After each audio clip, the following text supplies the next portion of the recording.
Hey guys, it's Jazara. Ranai, originally known as Gamba Ranai or Hayase, started off his competitive Smash journey in Super Smash Bros. Brawl. Hailing from Kansai in the western region of Japan, Ranai was a strong player known for his huge roster of characters, being able to play Meta Knight, Ice Climbers, Falco, Snake, Lucario, Pikachu, and many others at a high level.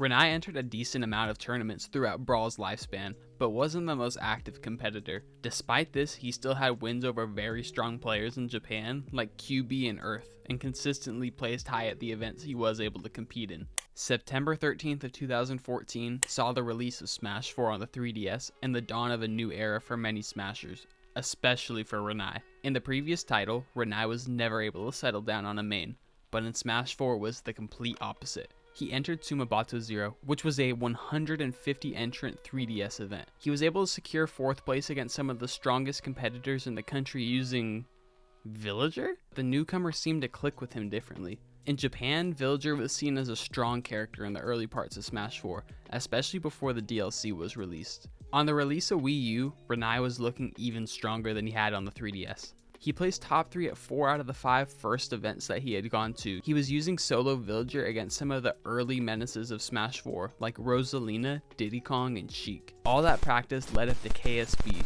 KSB 2015 was a huge fighting game tournament that decided to run Smash 4 that year. He made it into top 16 as 3rd seed, but ended up falling round 1 of top 16 to top Zero Suit Samus player Choco. After hitting the losers bracket, Ranai made one of his best losers runs ever and made his way all the way back to grand finals. He eliminated Niatono, Brood, Rain, Earth, and double eliminated Komori Kiri in grand finals, who had been giving Ranai trouble in Smash 4 up to that point. After this event, Ranai would pick up a string of first place finishes at Karasuma and Sumabato 3, then remain extremely consistent for the remainder of 2015, getting mostly 1st, 2nd, or 3rd, with 1 5th place and an uncharacteristic 13th at Japan's biggest tournament at the time, Umebara FAT, losing to Kiriharu's Rosalina and Sakasaka's Sheik. With unmatched projectile precision, out-of-the-box ledge trapping, and one of the best downloaders in the world, Ranai ended the year as, in my opinion, the strongest Japanese player. He still had a lot to prove,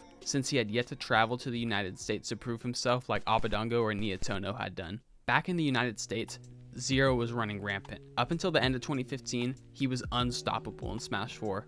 In fact, he still holds the longest tournament win streak in any esport with 56 consecutive tournament wins. He was seen as the US's clear best player, but with a lack of international results and Ranai's recent results and hype in Japan, many were thinking the sleeping giant would be able to take out Zero.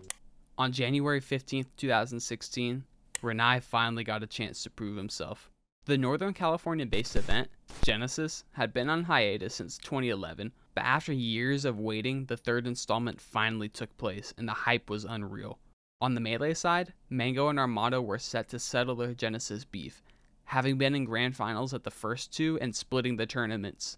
On the Smash 4 side though, Zero vs Ranai was the biggest story and was the most anticipated set up to that point, and possibly in the game's whole history.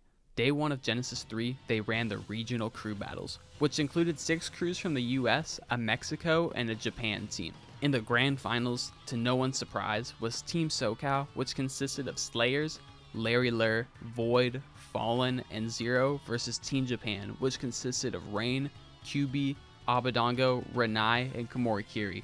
Team Japan was going back and forth with Team SoCal through the first few games, trading players with each other, but with Zero still set to be the anchor, many thought SoCal had it. Once it was Ranai's turn though, everything changed. He was able to take Void's last stock without losing one, tying up the crew battle.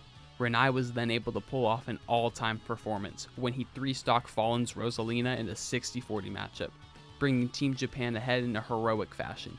Finally, he went up against Zero's Sheik. This was a sneak peek of their potential matchup this weekend. Everyone was excited to see how the match would go. Ranai was almost 3-stocked by the Sheik.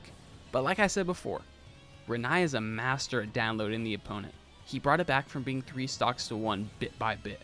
And while Zero was able to take the game, Ranai made it a last stock situation. Komori Kiri was able to come in and clean up the last stock for Team Japan's victory. The crew battle went amazingly for Team Japan, but what it really showed was what to expect from the top villager in the main bracket. Ranai and Komorikiri were also a fierce doubles team and won the event over Nairo and Zero in grand finals. At this point, if you weren't familiar with Ranai's villager before, you definitely knew who he was now and immediately became a fan. When the main event started, Ranai started cooking.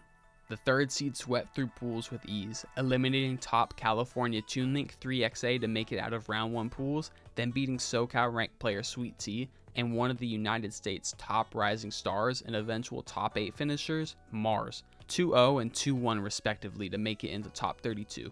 In top 32, Ranai started off by beating one of the US's top Fox players, Xax, 3-1. Xax was a good player, but once Ranai got the download on him, he made him look like a level 9 computer. He then went to beat Canada's best player, Ally, 3-1 to make top 8 winners side. In top 8 winners, he met off against Foe, a Ness main who was a top 10 US player from Las Vegas. This matchup was very villager-sided in Smash 4, but this wasn't going to be a free win for Ranai. Game 1 on Smashville, Foe came out swinging, almost 0-deathing Ranai on his first stock. Ranai though, as patient and methodical as ever, started to break down Foe's game plan and brought it back to a last hit situation, but Foe closed it out with a back throw. Game 2 they went back to Smashville, and this time Ranai started with an actual 0-death. After taking Foe's double jump and getting him off stage, he jumped off and pocketed Ness's PK Thunder, showing off Ness's main struggle against Villager. Foe fought back and got Ranai down to 1 stock at 40%, but Ranai was able to take it with a jab up air conversion. Game 3 didn't go much better than the last, and while Foe didn't get gimped early, he fell to a low percentage 1 stock Ranai. Up 2-1, the cold-faced killer Ranai had no fear at all. Foe dominated him to start Game 4, winning neutral over and over and keeping Ranai on the right side of the stage. After one stupid jump into bowling ball, Foe lost grip of the lead that he had built, before eventually getting hit too far off the stage to recover. This win brought Ranai to winners finals to face off against the man everyone had been waiting to see him play, Zero, in the most anticipated Smash 4 set. We got a glimpse of it in crew battles, but we'll finally see a full best of 5 between, at least at that moment, the 2 best players in the world. The set started off on the Smashville, where Zero Sheik used dominant frame data and control of the neutral to lock down Ranai, 2-stocking him in Game 1. They went to Battlefield Game 2. It started out with the 2 trading hits back and forth. At around 80%, Zero found a forward tilt into up air confirm, and then reading that Ranai would come down with an aggressive option, Zero went for an up B and killed Ranai off the top relatively early. Zero was able to close out the game, but just by the way Ranai had shifted his game plan in the end of the game, you could tell that he was starting to understand Zero. Game 3 on Battlefield was the first time we saw Ranai start off with a stock lead. He took the first game with a sneaky edge guard on Zero, forcing him to reset his vanish with the bear, then hitting him with a tricky neutral air which sent him to the bottom of the blast zone. Game 4 saw a change in pace on Final Destination. The game became very slow as Zero committed to needle camping Ranai. Ranai played this game with Zero though. If they're gonna trade projectiles, villagers at least do more per hit so he could afford to go back and forth. Ranai took Zero's first stock off a ledge trap, and Zero strike right back and equaled the game up. Ranai once again got Zero in a ledge trap situation when they were at high percent and caught his roll from ledge with an up tilt, bringing the set to Game 5. Game 5 saw a strong fight from our hero, but unfortunately, pre-patch Sheik was a little too strong for the villager. Ranai ended up falling 3-1 in losers finals to DeBuzz's Rosalina in, at the time, the villager's worst matchup, ending Japan's number 1 at 3rd place. After Genesis, Ranai continued to compete and was a fan favorite. Ranai went on to get 5th later that year at EVO 2016 and remained a strong player for the rest of Smash 4. Being a consistent top 20 player in the seasons he did compete, he ended up being ranked as the number 21 player all time in Smash 4. While his drive as a competitor began to dwindle with the rise of DLC characters like Bayonetta, Cloud, and Korn, who hard counted Villager, Ranai will always be remembered by Smash 4 fans as one of the greatest to ever touch the sticks and easily the best villager player of all time. We haven't seen anything from him in Smash Ultimate, due to him being a playtester for the game, but he undoubtedly inspired a whole generation of villager players and fans of underrated characters in general. Thank you all so much for watching. This video should hopefully be out before the end of the year, but I'm really trying hard to hit 1K before this year ends. So if you enjoyed the video and want to see more content like this, drop a like, comment, subscription, whatever works best for you. On the right side is a video of mine YouTube thinks you're going to love, and I think you're going to love it as well. Go and check it out. Until next time, guys.